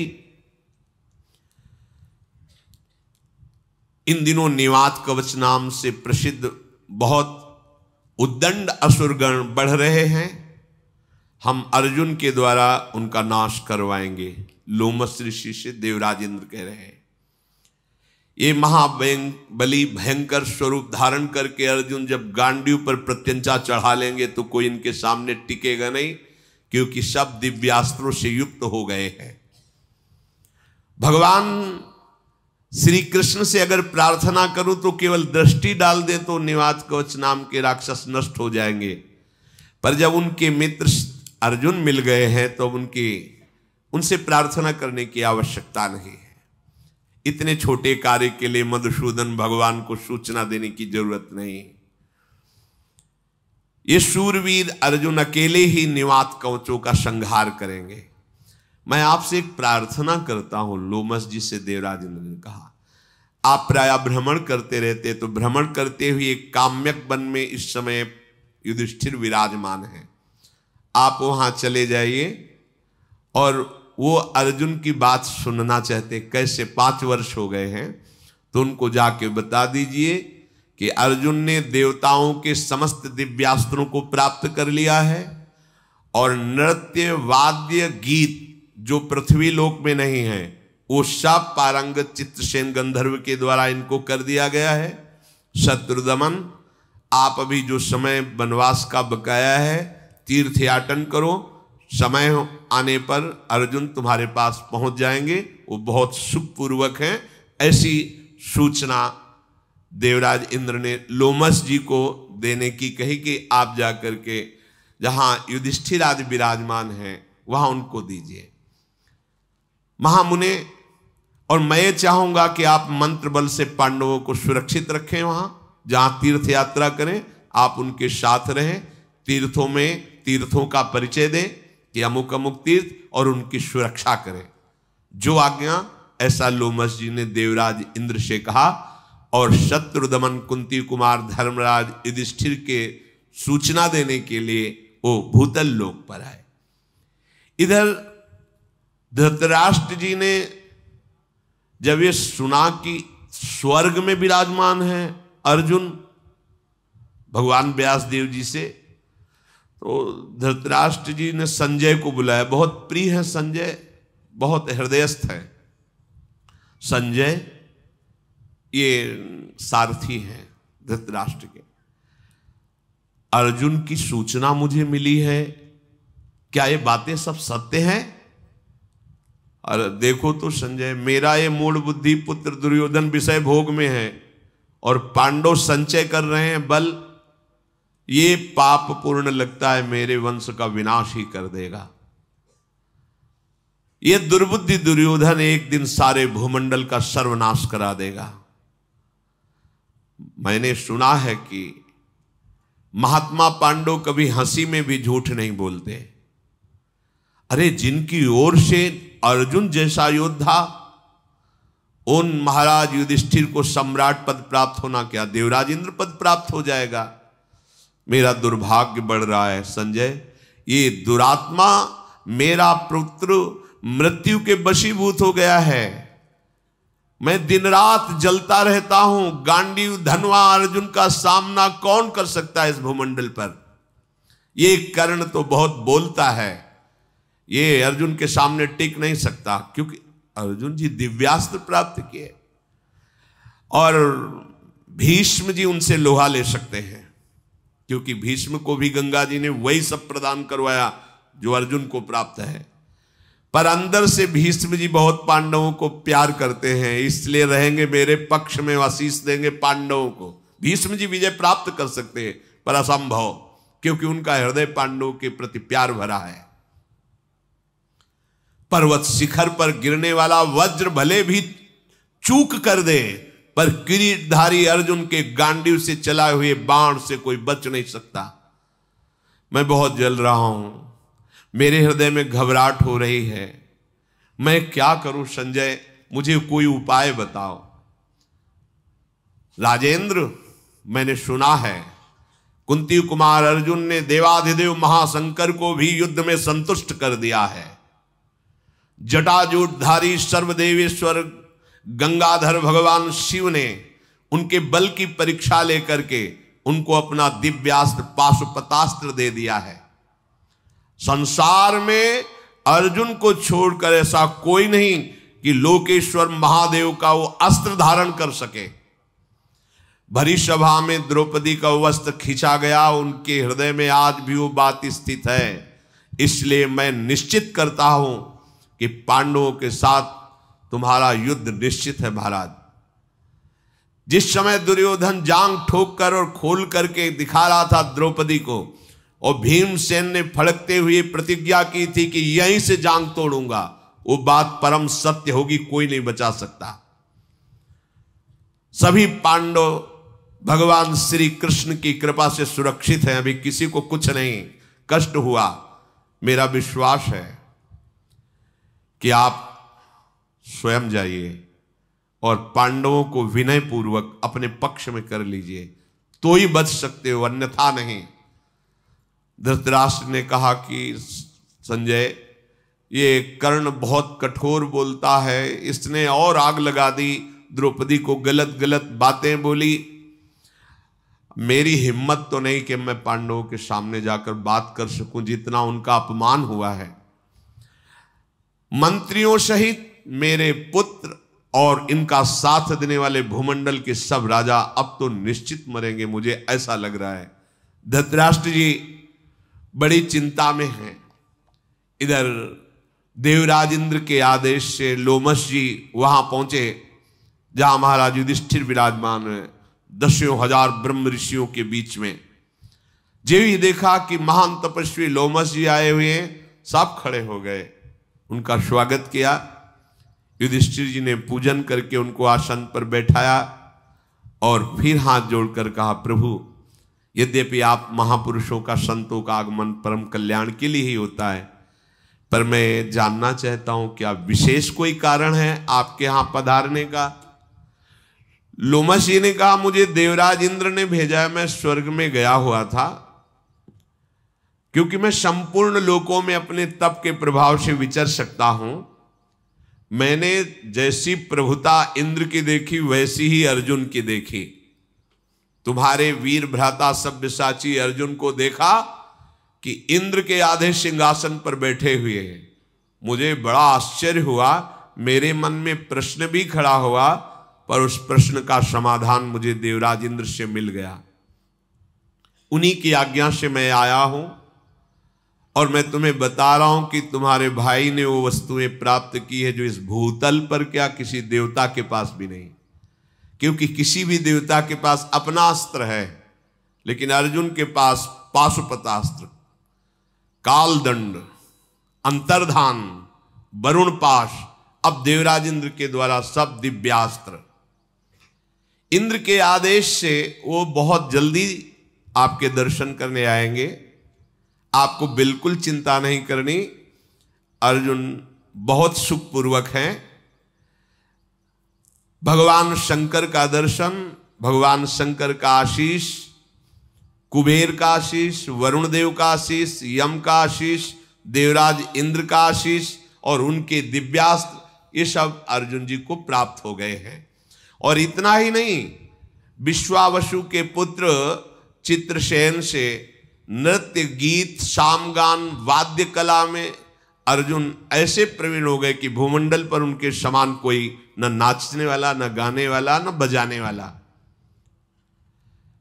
उन्होंने मुझे कहा था कि जब आप मनुष्य लोक जाना तो ये सूचना दे देना कि अब आपको आगे तीर्थ यात्रा करनी चाहिए, और हमें आदेश किया है कि मैं मंत्रों द्वारा आपकी सुरक्षा करूं और तीर्थों का परिचय प्रदान करूं।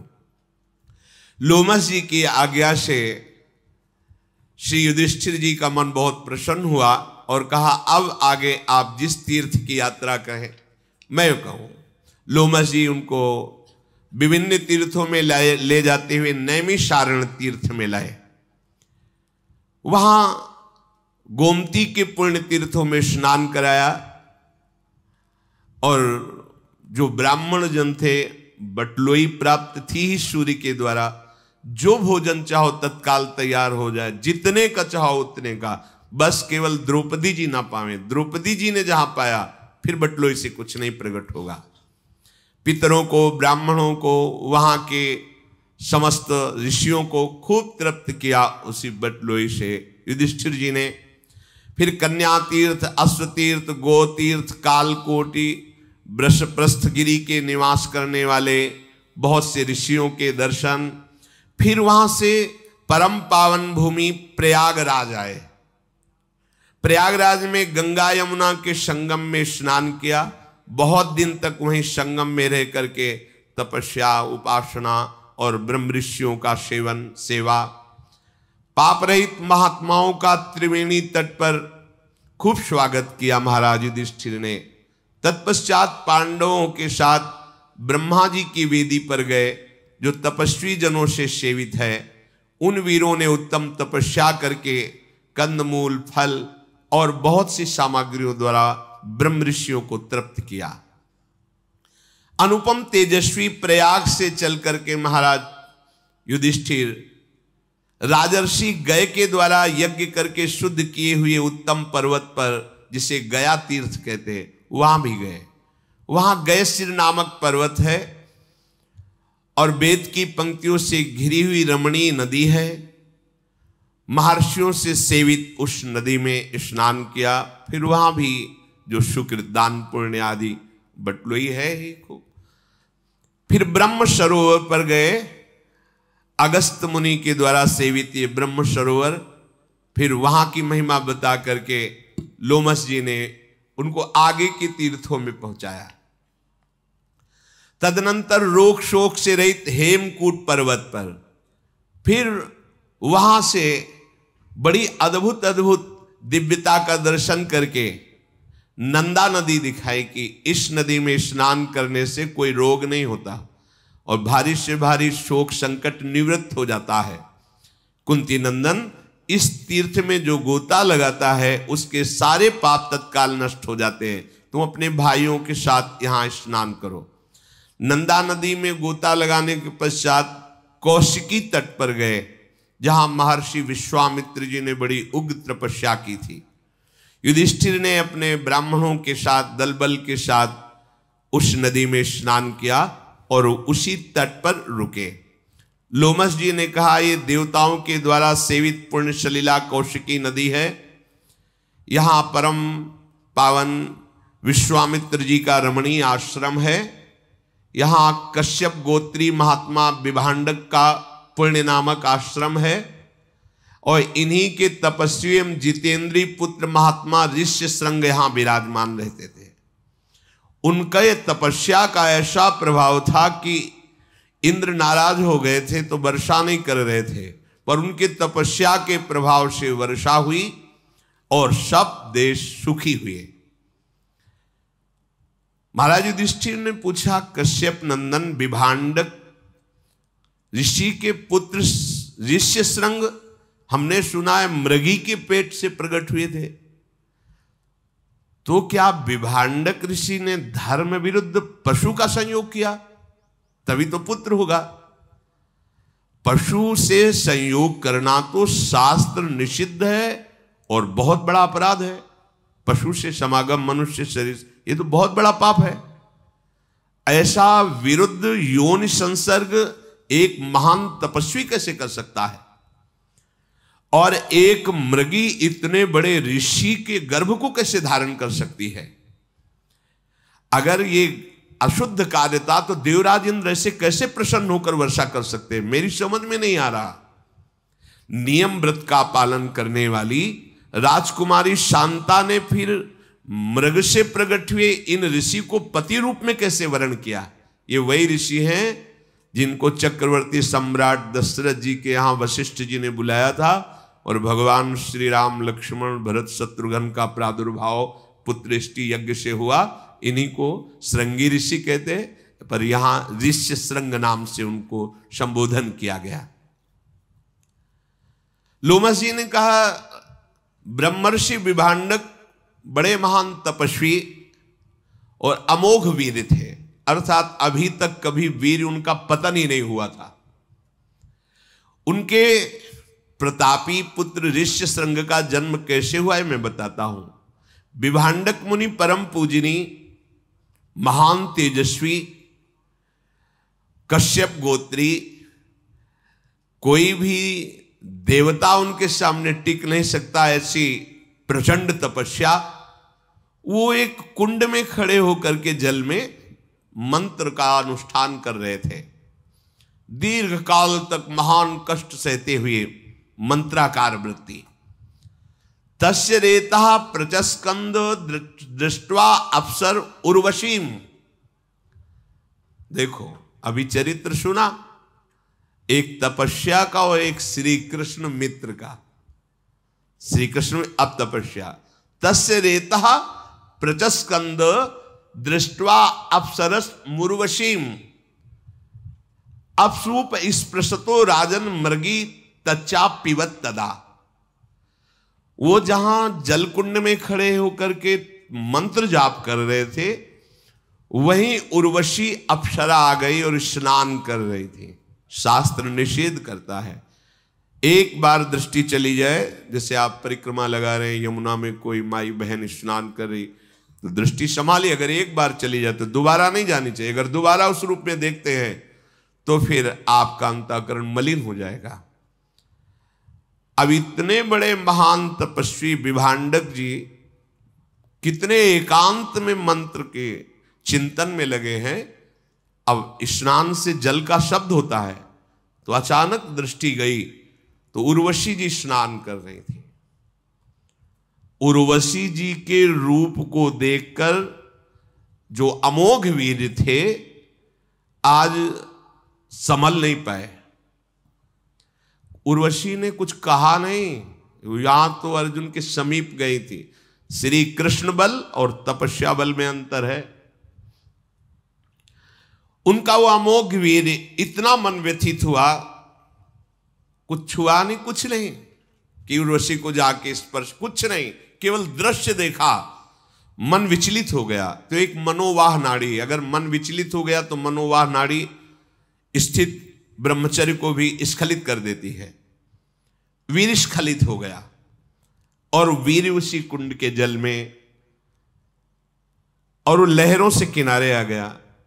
इतने में एक मृगी प्यास से व्याकुल थी, तो जो जल पिया तो एक देव कन्या थी। लोक सृष्टा भगवान ब्रह्मा जी ने उसको अपराध विमोचन के लिए कहा था, किसी अपराध से किसी मुनि का अपराध कर दिया था, तो ये मृगी का उन्होंने श्राप दे दिया था। तो उन्होंने कहा था, जब तुमसे एक ब्रह्म ऋषि का वीर्य तुम्हारे उदर में जाएगा और एक ब्रह्म ऋषि ही प्रकट होगा, तो तुम मृग योनि से मुक्त हो जाओगी। तो वास्तविक ये देव कन्या थी। ब्रह्मा जी की वाणी अमोघ है, दैव का विधान अमोघ है। उसके उदर में वीर्य गया और ये श्रृंग, एक सींग, बालक प्रकट हुआ। अब वहीं आसपास रहते, तो जब बालक को देखा तो विभांडक ऋषि ने ध्यान के द्वारा देखा, ये तो मेरा ही बालक है, मेरे ही। तपस्या में संलग्न रहने वाले वनवासी श्री विभांडक ऋषि ने ऋष्य श्रृंग को अपने पास दुलार प्यार करके पालन पोषण करने लगे। एक सींग होने के कारण उन्हें श्रृंगी ऋषि, ऋष्य श्रृंग कहा गया। उन्होंने जीवन में ना तो कभी किसी स्त्री को देखा था, ना कभी किसी पुरुष को, केवल अपने पिता को देखा था बस। और वो मृगी जन्म देकर ही पधार गई थी, इसलिए उनका स्वाभाविक ब्रह्मचर्य था, कोई चिंतन ही नहीं था। चक्रवर्ती सम्राट महाराजा दशरथ जी के मित्र थे लोमपाद, अंग देश के राजा। इन दोनों में यह हुआ था, जिसके पहले संतान होगी वो एक दूसरे को देगा। तो महाराज दशरथ के शांता नाम की कन्या हुई थी, जो इन लोमपाद अंग देश के राजा को उन्होंने दी थी। इनके स्वभाव में थोड़ा सा रुद्र भाव आ गया था, तो ब्रह्म ऋषियों से उन्होंने कटु व्यवहार कर दिया। वो नाराज होकर इनके यहां से चले गए। ये अपराध के कारण पूरे देश में वर्षा होनी बंद हो गई। देखो, जब धर्म का और भजन करने वालों का, सतशास्त्रों का अपमान होता है, तो किसी और को दंड देने की जरूरत नहीं, प्रकृति दंड देने लगती है। फसल पक्की खड़ी है, ओले और पानी गिर गए, नष्ट हो गया। जब पानी की जरूरत है तो सूखा है, और जब पानी की जरूरत नहीं तो पानी, उल्टा प्रकृति दंड देने लगती है। अब इनके यहां वर्षा ही नहीं हुई, अब तो घबरा गए, बहुत भयभीत हुए और ब्राह्मणों को एकत्रित किया और पूछा कि मेरे से क्या अपराध बन गया। तो उनमें से एक श्रेष्ठ महर्षि खड़े हुए, उनका, राजेंद्र, ये जो वर्षा नहीं हो रही, तुमने ब्राह्मणों का अपमान ब्रह्म ऋषियों का किया, जब तक तुम प्रायश्चित नहीं करोगे तुम्हारे यहां वर्षा नहीं होगी। हाथ जोड़कर कहा कि महाराज, अनजाने में या राज भाव के अभिमान में कोई गलती हो गई तो आप ऋषियों को क्षमा करना चाहिए। मेरे अपराध के कारण सारी प्रजा भूखी मरे, आप सब दयालु हो। तो उनका इस समय तपस्या में सबसे बढ़ चढ़ करके विभांडक ऋषि के पुत्र श्रृंगी ऋषि, ऋष्य श्रृंग हैं। उन्होंने आज तक कभी स्त्री देखा नहीं है। यदि आप उनको किसी भी तरह सम्मान पूर्वक लाओ और अपने सिंहासन पर विराजमान करो, अभी वर्षा हो जाएगी, दूसरा कोई उपाय नहीं। राजा लोमपाद ब्राह्मणों के चरणों में बार बार प्रणाम करके अपनी राजधानी में आए और विचार किया कि ऐसे महातपस्वी को कैसे लाया जा सकता है। राजा, मंत्री और ब्राह्मणों से सलाह की कि क्या उपाय हो सकता है। तो उनमें एक बहुत प्रवीण मंत्री ने कहा कि अगर कोई चतुर युवती उनके पास जाए, उन्होंने कभी स्त्री नहीं देखा, और फंसा करके आपके सिंहासन तक ले आवे तो वर्षा हो जाएगी। राजा ने अपने दरबार की प्रधान वैश्या को बुलाया। वो बहुत वयोवृद्ध थी और उसके शासन में शास्त्रों 9 युवतियां राज सेवा में नृत्य वाद्य गान कला आदि की। उन बुलाकर कहा कि देखो तुम प्रवीण हो और सबके सुख के लिए तुम्हें जाना होगा और ऋष श्रृंग को लुभायमान करके हमारे राज्य शासन में प्रवेश कराओ और सिंहासन में बैठा लो। वैश्याओं का रंग फीका पड़ गया, मूर्छित सी होने लगी। उनका महाराज तुम्हें पता है अगर थोड़ी भी त्रुटि हो गई तो भस्म कर देंगे। तपस्या के धनी उनके पिता विभांडक और स्वयं वो, और अगर मैं ना करती हूं तो आप मुझे मृत्यु दंड देंगे। इसलिए मैं, कार्य तो असंभव है पर आपके लिए प्राणों की बाजी लगाकर प्रयास करूंगी। मैं जो भी आदेश करूं उसका तत्काल पालन किया जाए। राजा ने कहा ऐसा ही होगा। मुनि कुमार को लुभायमान करने के लिए तुरंत एक आश्रम की रचना की जाए नाव पे। 4 योजन, 1 योजन का मतलब 4 कोस, मतलब 16 कोस की नाव, और उसमें कृत्रिम आश्रम, कृत्रिम वृक्ष, कृत्रिम फल लताएं, देखने में ऐसा नहीं लगना चाहिए कि कृत्रिम है, उसकी रचना करवाए। वो तो राजा है, आदेश हुआ। 16 कोस की नाव, ऋषियों के आश्रम, और ऋषि कौन? सब नवयुवती वैश्याएं, वही सब अपने श्रृंगार में। व्यवस्था करने की आज्ञा हो गई। प्रचुर धन लगा करके सुंदर श्रृंगार युक्त आश्रम नाव में, ऐसा ना पता चले कि नाव है। अब उस बूढ़ी वैश्या के द्वारा शिक्षित जो उसकी पुत्री थी, बहुत ही चतुर, बहुत ही सुंदर थी। उस नाव को कई कोस दूर लगाया गया। राज कर्मचारी गुप्त रूप से पता लगाए कि विभांडक ऋषि आश्रम से कब बाहर जाते हैं। तो बोले हफ्ते में 1 बार निकलते हैं, पिपली बरगदी ऐसे फल लाते हैं, कंदमूल फल, और उसी का 1 हफ्ते पाकर भजन करते हैं, फिर 1 हफ्ते जाते हैं। बड़ा ही सुंदर दिव्य तपस्या से उस आश्रम का प्रभाव था, बड़ा रमणीय था। विभांडक ऋषि फल लेने के लिए गए हैं, ऐसा जे ही गुप्तचरों से मिला, उसने अपनी पुत्री को, वो कांप गई कि मैं ऋषि के पास जा रही हूं, पुनः वापस आ पाऊं कि ना पाऊं, क्योंकि रुद्र दृष्टि हो जाएगी तो भस्म हो जाएंगे। जाओ तुम राजा के लिए प्राण देना, ये हम प्रजा हैं, हमारा धर्म है, इसलिए तुम जाओ, बहुत सावधान रहना। ऋषि कुमार बिल्कुल भोले भाले हैं, आज तक किसी मनुष्य को नहीं देखा, स्त्री की बात क्या है। डरते हुए आश्रम में पहुंची और देखा कि ऊर्ध्व नेत्र किए हुए वो बैठे हुए, दिव्य तेजो में कांप गई। पर अपने राजा के कार्य को संपादन करने के लिए समीप गई। खड़े हो गए ऋषि संग, कोई ऋषि पधारो, देखा ही नहीं था स्त्री। खड़े होकर के नमन किया, अर्घ्य दिया, आसन दिया, बहुत पीछे हट गई और उनका हमारा नियम है, कुछ हम ऐसा अनुष्ठान कर रहे हैं, तुम्हारा अर्घ, तुम्हारा कोई भी पूजन हम स्वीकार नहीं करेंगे, केवल आप आलिंगन कर सकते हो। हाँ ठीक है। ना तुम्हारा दिया हुआ आसन, इतनी सामर्थ्य है कि वैश्या होकर एक ऋषि के द्वारा दिया हुआ अर्घ और आसन कुछ नहीं, वापस रखो, केवल आलिंगन कर सकते हो। तो जानते नहीं थे कि स्त्री आलिंगन। अब वो कहे कि ऋषि तुम्हारी त्वचा कितनी सुंदर, हमारी कैसी है। अब वो तो जंगल में रह, गर्मी सर्दी से त्वचा मोट, और वो तो सुंदर नवयुवती वैश्या, तो बोले ऋषि तुम्हारी त्वचा कितनी, तुम्हारी जटाएं कितनी कोमल, कोमल बाल और सुगंधित तेल से सींचे हुए, बार बार तुम किस देश के ऋषि हो। अब वो तो कभी देखा ही नहीं ना, स्त्री कभी देखा ही नहीं। बड़ी उनको उत्सुकता हो रही कि किस देश के ऋषि हमारे यहां पधारे हैं, मुझे दर्शन से बड़ा सुख मिल रहा है। ब्राह्मण आप तो बहुत ही सुंदर लग रहे हो, बहुत बड़े तपस्वी होगे तभी इतने सुंदर हो, तो मेरा ये अर्घ और फल फूल क्यों नहीं ले रहे। दिया हुआ कुशासन, आप इससे सुखपूर्वक बैठिए, वह नहीं, आज आप हमारे आसन पर बैठेंगे, मखमली सुंदर आसन होगा। हमारा आसन तो चुभता है उसका, तुम्हारा आसन तो कितना सुंदर बैठा। वो भोले वाले जालते ही नहीं, ये तुम्हारे फल हम नहीं, हमने नियम ले रखा है कि जितने दिन अनुष्ठान चलेगा हम किसी ऋषि का कुछ नहीं लेंगे। हम कुछ फल लाए, बड़े सुंदर सुंदर अंगूर, मीठे मीठे सब। हाँ, ऐसे तो कभी हमने फल खाए नहीं। बोले तुम्हारा दिया हुआ जल भी नहीं, हम जल दे रहे हैं, विशिष्ट प्रकार का बनाया हुआ आसो, ये साधारण नहीं, विशिष्ट जैसे अंगूर का भी तो आसो बनता है, महुआ का भी बनता है, ऐसे विशिष्ट फलों के रसों का आसो उन्मादकारी।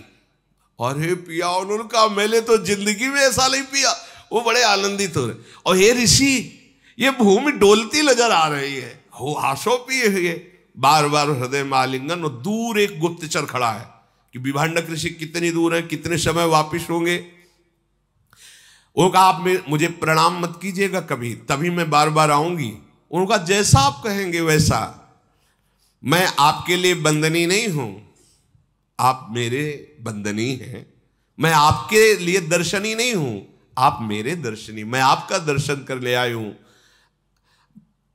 बार बार उनके द्वारा आलिंगन को ऋष्य श्रृंग बड़ा सुखद अनुभव करने लगे। वो बार बार वो तो आई ये रिझाने के लिए। सुंदर माला, सुंदर सुखद वस्त्र, सुंदर इत्र उनके शरीर में लगाया। वो बहुत प्रसन्न है, खेल रहे हैं। सूचना, गुप्तचर दूर खड़ा है, उसने इशारा किया कि वो चल पड़े हैं, भागी वहां से तुरंत। अब हमारे अनुष्ठान का समय हो रहा है, किसी दिन हम अवसर लगा के फिर आएंगी। और ये बात अपने पिताजी से कहिएगा नहीं कि कोई ऋषि आए थे। ओ चलिए, अब ये तो पृथ्वी घूम रही, अब ये बैठे बस वही ऋषि चिंतन में। उस ऋषि के कपोल कैसे, उसकी जटाएं कैसी, पूरा चिंतन। चलो आगे फिर चाहिए तो अखंड हरि अनंत हरि कथा। श्री राधा वल्लभ लाल की।